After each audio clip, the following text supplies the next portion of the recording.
Smith, how you doing, my brother? You good? You okay? I'm good, bro. I'm good. I'm very grateful to be on with you today, man. Thanks for having me. It's an absolute pleasure. But how's things been okay? Yeah, man.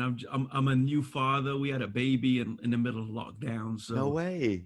so navigating that, learning everything that comes with being a dad. But yeah, man, very grateful, very I, grateful. Working on an album, so juggling all that stuff, man. I can imagine. Congratulations for being a father Thank you, now. bro. Yeah. Thank you, thank How you. how old's the little one now? How old?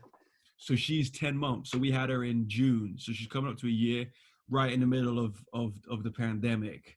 But yeah, man, she's beautiful. She's amazing. That's amazing. How you finding being a father and, like you said, working on an album at the same time?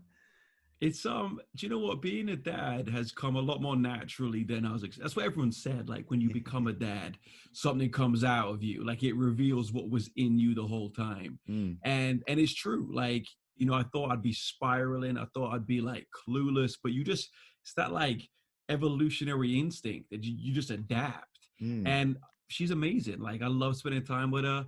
I'm working on this album, and she honestly, she brings me inspiration. Like the thought of writing songs that I know one day she's gonna listen to, Yeah. it helps, man. And so the album's nearly done. The album's really so close to being finished, and I've had to like go away and like I'll spend a few days in an Airbnb and work on it because she's napping downstairs, and I Yeah. can't be like spitting bars and waking her up. Yeah. I mean, has your approach to writing changed since being a father? Like the things you write about, how you write as well, has it all changed since you become a father? I feel like I've got even more like obsessed with it since becoming a dad. Yeah. Like for me, writing isn't it's never I've never viewed it as like a hobby. I've never Mm, viewed it as like, oh, this is like a side thing that I do.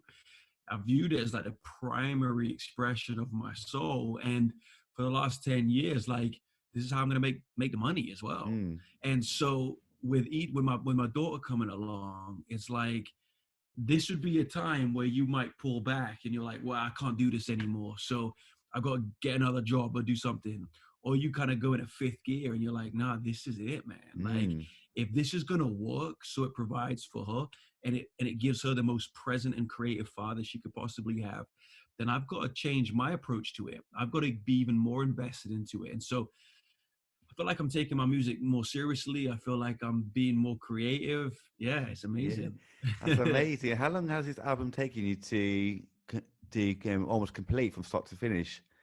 Like over a year. I started it in January. I was starting in Chicago last year, man. Yeah. That's how different the world was. I was in Chicago. I did 10 days in Chicago, and I kind of thought the album was nearly done. Mm. I remember sending it to my manager and being like, yo, I think I got the album. And then, the month continued, and obviously COVID kicked off, and I was like, no, I haven't even started this album. Like, I think Yeah. two of the songs that I did in that time stayed on it. And then throughout this whole year, I've just been writing and producing. And in September, we did some crowdfunding, and which was amazing. So I got like a just injection of investment into it, and it's just gone from strength to strength. And now, bro, I'm like, I'm up, like it's done. I'm now just like doing final mixes and things like that. That's amazing. Is it all produced by Yeah. you as well, the whole album as I've well? I've yeah I've produced a lot of it. What I tend to do is get a track to like 70%. I never like finishing a track myself. Yeah. I feel like I've got to collaborate. I've got to feel like someone else with a different set of skills and expertise has put their touch to it. Mm. Otherwise, I'm much more critical and I doubt it a lot quicker. Like even when it comes to release, I'm like, ah, dang, it wasn't as Yeah. good as it could have been. Yeah. So I'm working with a producer called Lightning, and she's phenomenal. And so she's put her like touches to it. And but yeah, I've written it all and I've produced a lot of it. Yeah. That's amazing. Have you worked with her before? Or was this the first time? Nah, this is like the first. We did a few bits before, but nothing like significant. This is the first thing. And we started these songs as like singles, and I was like, nah, this is an album, and then brought her in to executive produce it. That's amazing. That is Yeah, so good. yeah, it's And cool, man. yeah, and how many tracks have you do you think you've done so far? Like, and done, and then kind of whittled down to what you wanted for the album? Yeah, so the album's gonna be 15. Okay. Um, and at one point the album was gonna be 22. So I was Wow. like, I don't, because that's like, I don't know about you, but like those are the albums that I grew up on, man. Yeah. Like, especially like in hip hop, you weren't getting a 10-track record. You were getting a 17, 18, 19 track record. And, you would listen to those projects like back to back, and it would take hours. Yeah, And definitely. for me, I was always like, I can't make a 10-track album. Like, I want to make I want to make a double album. But anyway, I really started refining the concept, like the narrative, the idea behind the music, and that started refining the songs. So there was like 6, 7 songs. I was like, these are amazing songs. I love them, but they're not as strongly tied to the concept of the album Mm. as the other ones. So that's kind of why they got cut along the way. Yeah, I was going to Um, ask about the concept actually. What is the concept of your new album? yeah. So Yeah. you ask good questions, Yeah, bro. You yeah, ask good thank you, man. questions. Thank you. Yeah, the album's called The Void, Yeah, and I can give you the shallow answer, or I can give you like the deep one. it's completely up to you. You go middle if you need Well, to. yeah. So early last year, I started thinking, and I think everyone does this at some point in their life, in whatever way. I started thinking about space and Mm, cosmology, and I think, like, even if it's just one night you look up at the stars, there's a point for all of us on Earth. We take account of the fact that we are surrounded by this much bigger universe.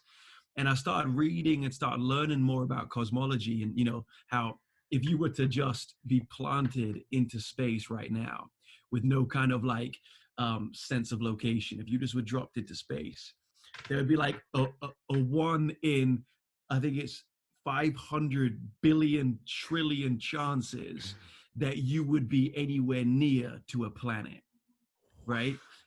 And 4% of the universe, we have a concept for. So 96% of the universe is completely unknown. So there's Earth, and then there's the solar system, then there's the Milky Way, then there's the multiverse, and then there's, like, it just keeps going on and on. And so this word, the void, is used a lot in like cosmology, and it speaks of like the uncharted space, and there's so much of the space. And there's a Roman poet from like the first few centuries, Lucretius, and he, like, this ancient dude, like, no yeah. no technology, he started writing about this concept of the void, and he literally was writing about things that we've discovered in the last few centuries about cosmology. And then various other scientists began exploring it, and they were murdered. They were killed for their views, killed by the religious folk, because they were basically saying the Earth isn't the center of the universe, right? It's not in the middle. Like, Yeah. the universe is massive. And I know it sounds a bit mad, but I started thinking, this is what it feels like, not just externally, but internally for me a lot of the time. Like, Mm. sometimes I feel like I know 4% of Josh. Yeah. Like, sometimes I feel like other people know me better than I know me, and people will Mm. describe me, or I'll hear someone say it, and I'm like, dang, I don't even think of myself in that way. And there's so much of my past that I Yeah. still don't feel like I've fully embraced and fully acknowledged and fully healed from, or even celebrated. And so the album was the journey of doing that, of like, you know, taking stock of like the vastness of what it means to be a human being and have a unique story. That's amazing. That sounds so good. It sounds amazing. I mean, Appreciate it, man. where did that interest of cosmology come from? Was it through like somebody you work with, or family, or friend? Where did that kind of interest come from? Yeah, there was I heard this, I don't know what you want to call him, like philosopher, Mm. artistic, communicator, called Rob Bell, and he said he was a pastor like for like years. He doesn't Mm. do that anymore. And I heard him say, I was in LA in January, and I went to an event that he did, and he said, he says, that which is hidden can never be healed, Mm. and until we face the void within ourselves, we can't create anything new. Mm. Not that you can't like do stuff, but actually, if you're always running from something, if you're always hiding, if you're always like, controlling your environment in fear of being exposed, shame, then you can't actually put something of like true originality into the world, because so much of you is hidden. I was like, Yeah. dang, the void. Yeah. I was like, wow. And I think I just like Googled the void, and I was like, wow, the void is like a cosmological term. And Yeah. I want to dig into this, man. Yeah. Yeah.